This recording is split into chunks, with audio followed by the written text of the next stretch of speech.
हमारे पास एक और टाइप का सवाल है सर्किल में, जिसमें बोला गया है कि find the equation of the circle. एक सर्किल की इक्वेशन फाइंड करनी है जो कि सर्कमस्क्राइब्स है the triangle formed by the lines. एक तो ये लाइन दे रखी है नंबर 1, एक ये दे रखी है नंबर 2 और एक ये दे रखी है नंबर 3। हमारे पास 3 लाइनों से एक ट्राइंगल बना हुआ है और वो ट्राइंगल सर्कमस्क्राइब है सर्किल के अंदर। सर्कमस्क्राइब का मतलब होगा एक ट्राइंगल जो बन रहा है वो सर्कल के अंदर इस प्रकार से बन रहा है। ये है सर्कमस्क्राइब ट्राइंगल इन सर्कल। अब हम क्या करेंगे, सबसे पहले ये 3 लाइन दे रखी है 1, 2 और 3। हम इन 3 लाइनों से 3 पॉइंट निकालेंगे, 3 इंटरसेक्शन पॉइंट। सबसे पहले ले लेंगे फर्स्ट एंड सेकेंड से। फर्स्ट इक्वेशन क्या है हमारे पास, x plus Y is equal to -3 लिखेंगे और दूसरी है x minus Y is equal to -1। इनको सॉल्व करेंगे 10th वाले मेथड से, ऐड कर दिया, ये कट गया।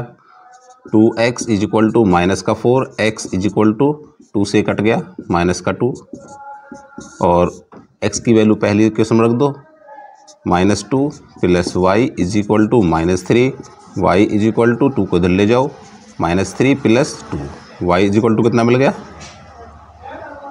-1।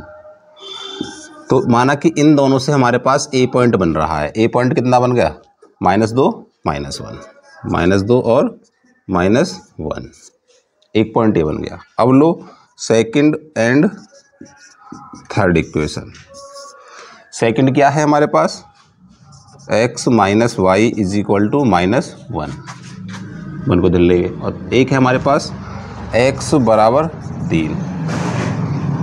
एक मान हमारे पास इस समीकरण से फिक्स है, इसका मान इसमें रख दो, 3 minus Y is equal to -1। Y को इधर ले जाओ, 1 को इधर ले आओ, 3 plus 1 is equal to Y, 4 is equal to Y, यानी 2 मान हो गए हमारे पास x और y के। x तो सेकंड पॉइंट क्या बन जाएगा, इसको b बोल देंगे, b हो गया 3,4। अब लेंगे फर्स्ट और third, first and third. First equation क्या है, x plus Y is equal to -3 और थर्ड इक्वेशन है x बराबर 3।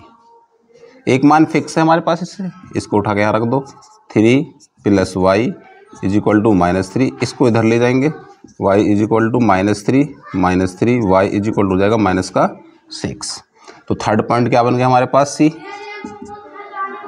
3 और -6। ये 3 पॉइंट बन गए हमारे पास, 1 2 3।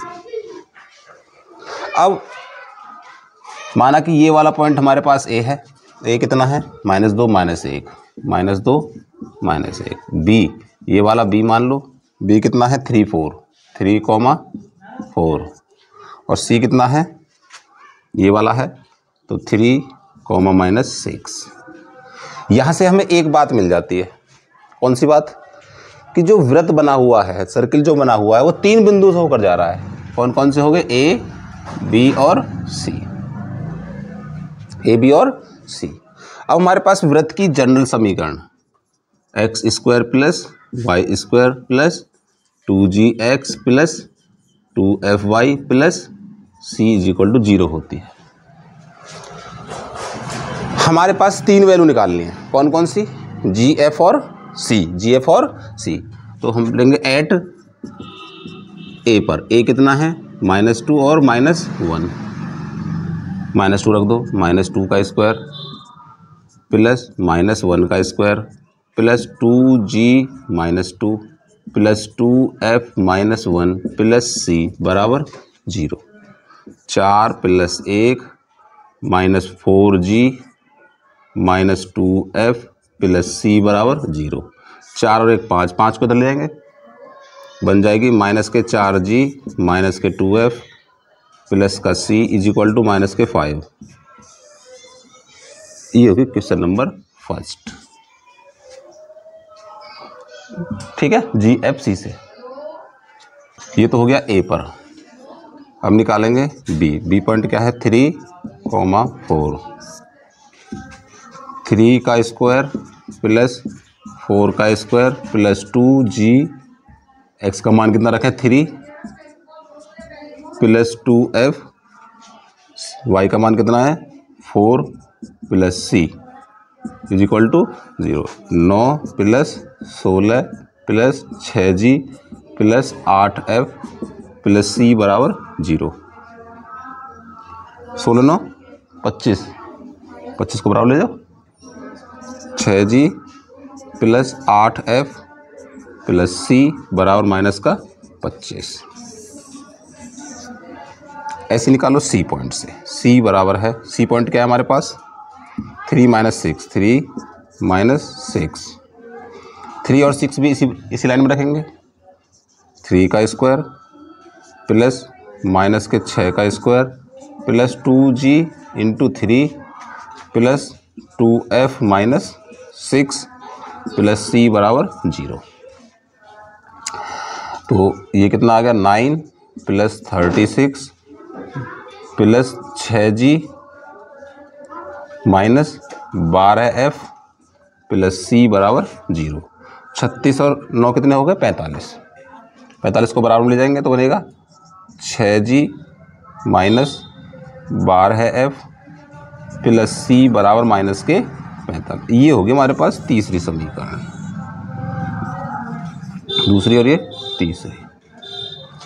अब हमारे पास वही काम है, इन तीनों से क्या निकालने हैं, इन तीनों लाइनों से निकालने हैं हमें, 3 वैल्यू निकालनी है। कौन कौन सी, g की, f की और c की। उन तीनों वैल्यूज़ को निकाल के जब इसमें रखेंगे, जब बनेगी हमारे पास वृत्त की समीकरण जो सर्कमस्क्राइब है, इसके अंदर क्या है एक ट्रायंगल है। इसको निकालने के लिए 1 में से 2 को घटाओ और 2 में से 3 को घटाओ,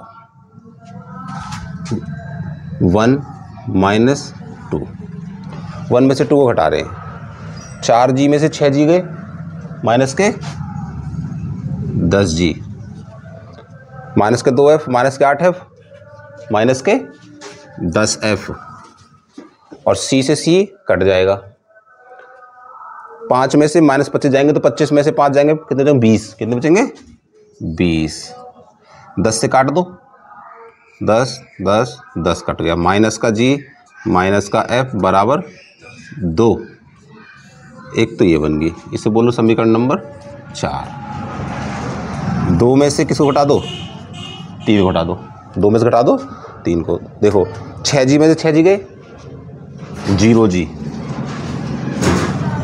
8 में से 12 गए 12 8 20 प्लस के 20f, c में से c खत्म और 25 में से 45 गए, 45 में से 25 गए, कितने बच्चे 20, कितने बच्चे 20, तो g खत्म हो गया, 20f इज इक्वल टू 20। तो यहाँ से हमें f का मान ही मिल गया सीधा, कितना मिल गया 1। इसको यहीं रख देंगे, समीकरण नंबर 5 बोल देंगे इसको।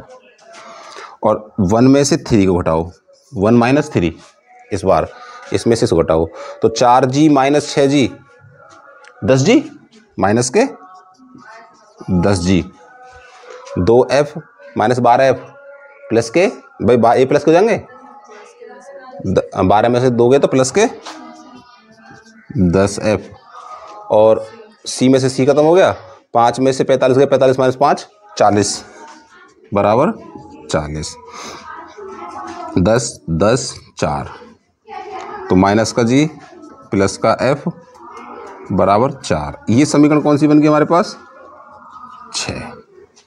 अब इन तीनों से हमें निकालने पड़ेंगे, तीनों में से क्या एक का तो मान आ गया,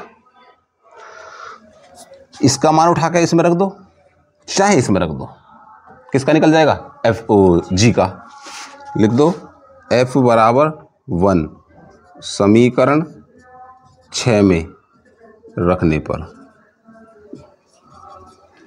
यहाँ रख दो, कितना रखेंगे f बराबर 1 माइनस के जी प्लस के 1 बराबर 4, 1 को इधर ले गए, माइनस के जी इज इक्वल टू 4 माइनस 1, कितना बचा 3, तो g बराबर बचा माइनस का 3, ये आ गया g का मान।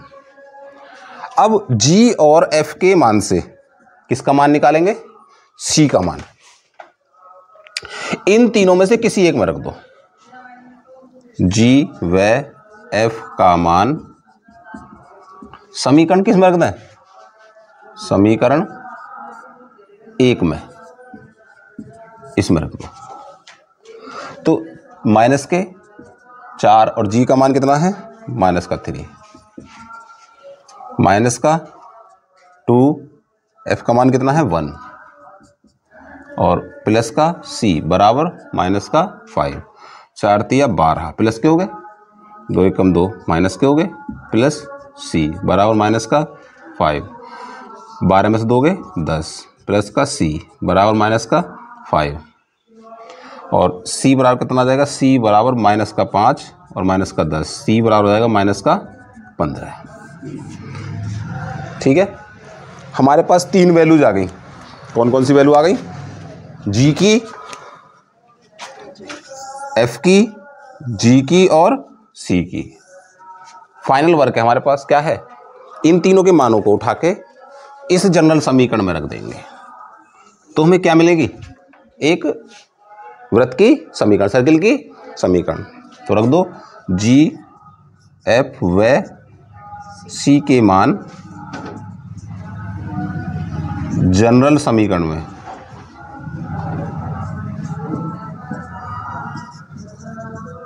रखने पर, यहां पर क्या है? X square plus Y square plus 2 into G की वैल्यू है माइनस की 3x प्लस 2, एफ का मान कितना है?